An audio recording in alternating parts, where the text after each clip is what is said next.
শিক্ষিকা শিক্ষাকর্মী আমাদের কাছে পুষিয়ে দেওয়া শব্দটা সত্যি অসম্মানজনক। যাই হোক, মুখ্যমন্ত্রী এটাও বলেছেন যে যোগ্যদের চাকরি যাবে না, যোগ্যদেরকে যে কোনো মূল্যে উনি বাঁচাবেন, সেটা আইনি লড়াইয়ের মাধ্যমেও। কিন্তু শেষে গিয়ে আমরা দেখলাম মুখ্যমন্ত্রী এটাও বললেন যে যোগ্যদেরটা আমরা এখন দেখছি, অযোগ্যদেরটা পরে ভাববো। দেখুন, আজকে মুখ্যমন্ত্রীর সভায় আমরা গিয়েছিলাম। আমাদের দাবি 8 দফা দাবি ছিল। সেই দাবিগুলো আমরা মঞ্চ থেকেই আমাদের কনভেনার তারা বলেছিলেন এবং আমরা মুখ্যমন্ত্রীর কথাটা শুনলাম। মুখ্যমন্ত্রী বললেন যে যোগ্যদের কারোর চাকরি আমরা যেতে দেব না, এটা প্রাথমিকভাবে প্রথম দিকে আমরা শুনলাম। তারপরে উনি বললেন যে যদি একটা অ্যাপ্লিকেশন করার পরেও নেগেটিভ কিছু পাওয়া যায় সুপ্রিম কোর্ট থেকে, তাহলে 2 মাসের জন্য বা 2 মাসের পরে বা যে কমাস সময় দিক আমরা যেভাবে খুশি নিয়োগ করব এবং তার যোগ্যদের নিয়োগ হবে। সেটা কি পদ্ধতিতে হবে সেটা সুপ্রিম কোর্ট ঠিক করবে। কিন্তু আমরা দেখলাম যে উনি এটুকু বললেন যে মাঝে একটা শব্দ যে এই 2 মাসের যে মানে টাকাটা বা 2 মাসের একটা যে অ্যামাউন্ট সেটা দিয়ে দেবেন, পুষিয়ে দেবেন। আসলে এই শব্দটা উনি ইউজ করেছিলেন যে 2 মাসেরটা পুষিয়ে দেবেন।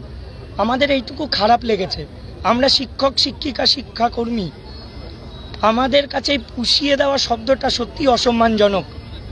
যাই হোক, মুখ্যমন্ত্রী এটাও বলেছেন যে যোগ্যদের চাকরি যাবে না, যোগ্যদেরকে যে কোনো মূল্যে উনি বাঁচাবেন, সেটা আইনি লড়াইয়ের মাধ্যমেও। কিন্তু শেষে গিয়ে আমরা দেখলাম মুখ্যমন্ত্রী এটাও বললেন যে যোগ্যদেরটা আমরা এখন দেখছি, অযোগ্যদেরটা পরে ভাববো। এখানেও আমাদের খারাপ লাগার বিষয় যে জায়গায় এই যে 26,000কে বাঁচাতে গিয়ে আজকে আমাদের এই দুর্দশা দেখতে হলো, সেখানে দাঁড়িয়ে আজকেও উনি এই কথা কেন বললেন যে আগে যোগ্যদেরটা দেখে নিই, তারপরে অযোগ্যদেরটা ভাববো। আমরা সত্যি এই বক্তব্যে আশাহত। আমরা মুখ্যমন্ত্রীর কাছে এটুকুও শুনেছি যে এখনই টার্মিনেশন লেটার গভর্নমেন্ট দিচ্ছে না। টার্মিনেশন না দেওয়া মানে আমাদের চাকরি যাচ্ছে না আপাতত, স্যালারি বন্ধ হবে না আপাতত। কিন্তু এটা তো কোনো সুরাহা নয়, এটা তো কোনো একদম পার্মানেন্ট সলিউশন নয় যে আমরা যে জায়গাটায় ছিলাম সেই জায়গাটা সুরক্ষিত থাকছে, আমাদের চাকরিটা তাহলে আলটিমেটলি হারানোর দিকেই। সেটা কি আর বাঁচানো যাবে না? এই সদুত্তর কিন্তু এখনো পুরোপুরিভাবে আমরা পাইনি। মুখ্যমন্ত্রীর কাছে আমরা আরেকটা জিনিস শুনেছি যে উনি বলেছেন যে এই একটা খেলা চলছে বিরোধীদের খেলা নয়, আমাদেরকে নিয়ে রাজ্য সরকারও যেমন খেলা খেলেছে বলেই আজকে আমরা এই পজিশনে। আর এখন বিরোধী রাজনৈতিক দল হোক আর যে কোনো রাজনৈতিক দল, সবাই মিলেই তো খেলছে। আমরা তো এখন ভোট ব্যাংক। কিন্তু আসল কথাটা কি বলুন তো, যে জায়গাটা আমরা আজকে দাঁড়িয়ে আমাদের মানসিক অবস্থা খুবই শোচনীয়। আমরা যে জায়গায় দাঁড়িয়ে সে জায়গায় যে কোনো চিন্তা ভাবনা পর্যন্ত করব, সেই শক্তিটুকু অনেক সময় মাথা থেকে বেরিয়ে যাচ্ছে। কিন্তু আমরা একসঙ্গে আছি, যোগ্যরা একসঙ্গে আছি, জোট বেঁধে আছি। আমাদের মধ্যে কোনো আলাদা কিছু নেই, একটাই ফ্র্যাটার্নিটি আমাদের, untainted jobless teachers and non teaching staff. আমরা কিন্তু এখানে কোনো মঞ্চ, সংগঠন, দল, রং, গ্রুপ সি, গ্রুপ ডি, 9, 10, 11, 12 দেখব না। আমাদের একটাই পরিচয়, আমরা যোগ্য চাকরিহারা।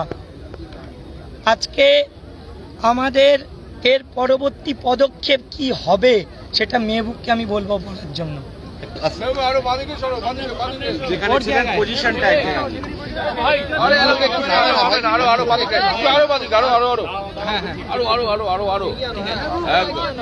একটু বোমগুলোকে নামা প্রত্যেকে, তাহলে তো মুখটা দেখা যাবে।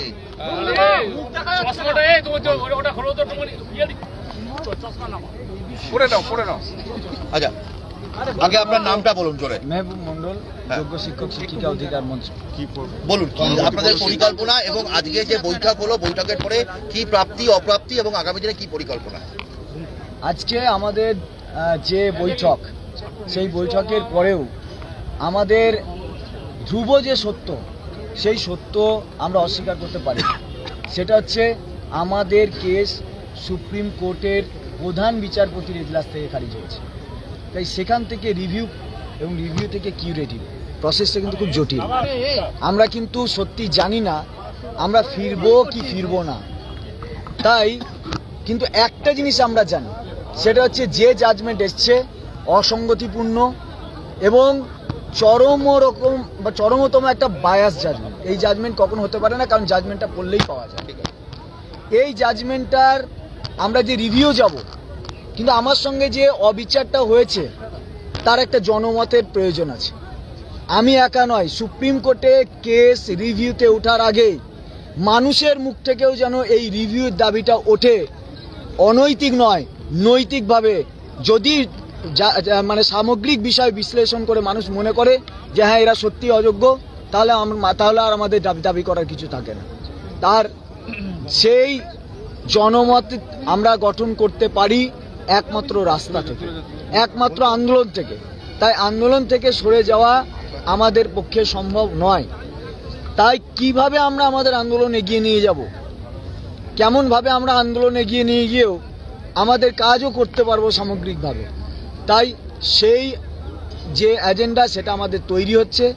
আমরা বিভিন্ন রকমের এজেন্ডার কথা ভেবে রেখেছি, জেলা ভিত্তিক, কেন্দ্রীয়ভাবে, এবং পাশাপাশি আপনারা আরও জানেন যে রিভিউয়ের যে প্রস্তুতি, আমাদের প্রায় 12-13 হাজার পিটিশনার আছে, তাদের ওকালতনামা, সাইন, এফিডেভিট করা, স্ক্যান করা, অনেক কাজ আছে। পাশাপাশি আমরা এটাও ভেবেছি যে আমরা কোনো একটা জায়গায় প্রথমে অবস্থান করব, অবস্থানের মধ্যে দিয়ে ওই কাজগুলো যেমন করব, তেমন জেলা ভিত্তিক একটা আন্দোলনের কর্মসূচিও নেব। তারপর সেই আন্দোলন, আমার এই কাজটার পাশাপাশি আমরা পরবর্তীকালে আরও বৃহত্তর আন্দোলনের মধ্যে দিয়ে মানুষের কাছে আমার যে আপত্তি হওয়া অন্যায়টাকে আমরা তুলে ধরব। আপনারা কি স্কুলে ফিরছেন? আমরা তো স্কুলে আছি, কারণ আমাদের টার্মিনেশন তো হয়নি, কিন্তু সুপ্রিম কোর্টের অর্ডার অনুযায়ী হয়েছে। তা আমরা স্কুল যাব না কেন? নিশ্চয়ই যাব, কিন্তু চূড়ান্তভাবে যাওয়াটা আমাদের লক্ষ্য।